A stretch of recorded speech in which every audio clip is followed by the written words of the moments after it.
मियांचू एक बार की बात है, जब पापा ना जॉब करते थे ना, तो पापा ने सोचा कि इस बार ना वैष्णो देवी माता जाते हैं, वहाँ जाके माता रानी के चरणों से राखी को स्पर्श करके उस राखी को बांधेंगे। तो पापा ने दादी से बात कर ली और दादी से पूछ के मैं अपने फ्रेंड को बोला कि हम दोनों आज शाम को चलेंगे। तो मैं जब ऑफिस से निकलने लगा ना, तो जो लिफ्ट थी वो लिफ्ट ख़राब हो गई, काम नहीं कर रही थी। तो मैंने सीढ़ियों में से उतरने लगा। सीढ़ियों में से उतर रहा था तो मेरा पैर स्लिप कर गया और मेरे पैर पे चोट लग गई। डॉक्टर अंकल के पास गया तो उन्होंने बोला कि पैर का मांस फट गया है और इस पे पट्टी बांधनी पड़ेगी।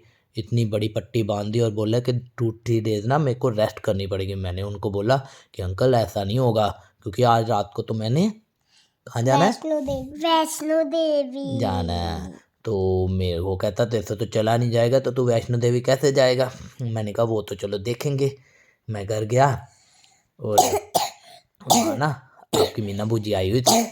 तो मीना बूजी ने बोला कि अब तो बिल्कुल नहीं जा पाओगे। तो मैंने बोला मैं तो जाऊँगा, तो शाम को मैं गा हाँ, तो मैं शाम को एक लेग के सहारे चल के वहाँ स्टेशन पे पहुँच गया और वहाँ से ट्रेन में बैठा फ्रेंड के साथ और हम निकल पड़े कटरा के लिए। तो जैसे ही हम कटरा पहुँचे तो सुबह के 5 बज रहे थे।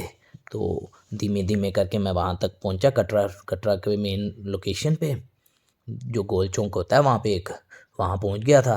तो एक ना छोटी सी बच्ची आई, म्यांची की जितनी, मेरे को आके बोली भैया भैया राखी बंधा लो। मैंने बोला कि नहीं बेटा, मैंने अभी नाई नाई नहीं की हुई। तो उसने बड़ा बोला मेरे को कि भैया आप आज राखी का त्यौहार है, तो प्लीज़ मेरे से राखी बंधा लो। मैंने बोला नहीं बेटा, मैंने अभी नाई नाई नहीं की। फिर मैंने उसको मना कर दिया। जैसे ही वो मतलब जाने लगी थी तो मेरे मन में आया क्यों ना मैं इससे राखी बंधा ही लूँ। अब इतनी बार बोला इसने। जैसे ही मैं उसको बोलने लगा, पलट के देखा तो वहाँ लड़की थी ही नहीं कोई। दूर दूर तक मुझे कोई दिखाई नहीं दिया। वो इतनी जल्दी तो वहाँ से जा भी नहीं सकती थी। मैंने मेरे फ्रेंड को बोला कि जो लड़की अभी यहाँ पे खड़ी थी तो वो कहाँ पे गई। तो उसने बोला कि यहाँ पे तो कोई लड़की नहीं थी। ललती लुलती। हाँ, और आप तो मेरे साथ बात कर रहे थे सबके। मतलब ये एक माता रानी की शक्ति थी, जो अपना वो मेरे को राखी बांधने आई हुई थी। पर मेरे से गलती हो गई, क्योंकि मैंने देखा नहीं, सोचा नहीं, वो मना कर दिया ना। फिर मैं ना वहाँ से निकला कटरा से वानगंगा के लिए। वानगंगा से नाई नाई की मैंने वहाँ पे, और वहीं पे मैंने पट्टी भी खोल दी अपने पैर की।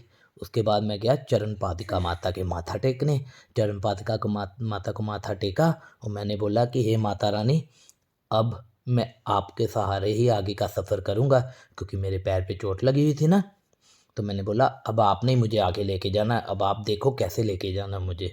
तो बस इतनी बात करने के बाद मेरे पैर की दर्द एकदम से दूर हो गई और मैं चल के वो पूरी जो भवन तक गया। कितनी लंबी चढ़ाई है ना, आपको पता है ना। तो इतनी लंबी चढ़ाई मैंने बिना रुके रास्ते में, मैंने और मेरे फ्रेंड ने दोनों ने, हम वहाँ पहुँचे, भवन पे पहुँचे। वहाँ पे रश नहीं था तो हमने दर्शन किए और पंडित जी को मैंने बताया कि ऐसा ऐसा मेरे साथ हुआ है।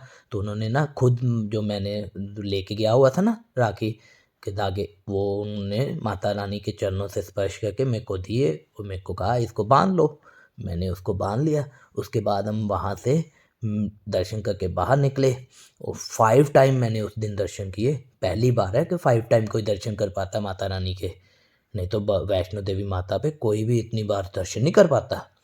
तो 5 टाइम मैंने उस बार दर्शन किए। उसके बाद ना हम ना वहाँ से बार बार अंदर बाहर हो रहे थे। और आप तो फ्रेंड। हाँ, हम दोनों बाहर आ रहे थे तो एक फौजी अंकल बोले कि आप ना काफ़ी बार अंदर गए हो ना, तो हमें पता है कि आप जो आरती है, आरती में बैठना चाहते हो। मैंने हाँ जी।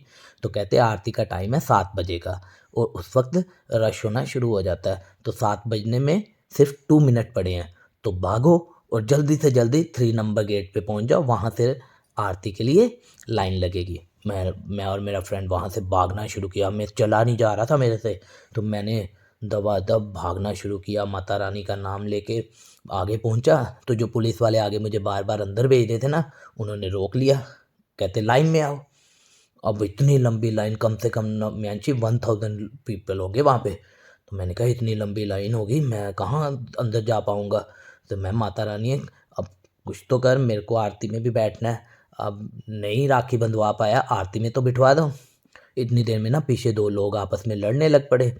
तो वो पुलिस वाले अंकल का ध्यान उधर हुआ, तो मैंने अपने फ्रेंड को बोला चल भाई भाग अंदर चलें हम। तो हमने ना वो पुलिस वाले अंकल की ना लेग के बीच में से निकल गए और वो भागना शुरू किया। जब तक ना हम अंदर माता रानी के दरबार के अंदर नहीं ना एंटर किए, तब तक हम भागते रहे। जैसे ही मैं और मेरा फ्रेंड माता रानी के दरबार में एंटर हुए, उसी वक्त दरबार फुल हो गया और हम दोनों के बाद उन्होंने दरबार को लॉक कर दिया और हमने बड़े मज़े से आरती सुनी। तो जीवन में पहली बार म्यांशु एक मुझे आरती सुनने को मिला, एक माता रानी के चरणों से स्पर्श करके राखी बांधी। और मेरे से एक बड़े नुकसान क्या हुआ बता, कि माता चोट। रानी से मैंने राखी नहीं बंधवा चोट। पाया, क्योंकि कैसे? माता रानी आई थी ना मेरे को राखी बांधने, वो बेबी के रूप में, कन्या के रूप में आई थी। उन्होंने मेरे को बोला भी कि मेरे से राखी बंधवा लो, मैंने मना कर दिया। तो ये मेरे से गलती हो गई, मेरे को बड़ा बुरा लगा। इसलिए आप दोनों ना हैंड जोड़ के माता रानी को बोलना कि इस बार राखी बांधने आप पापा को जरूर आना। रात तो हाँ बोलो जिस दिन राखी का दिन होगा। बोलो, आज ही बोलोगे तो क्या पता आज ही आ जाए। तो माता रानी का नाम लो, बोलो जय माता दी।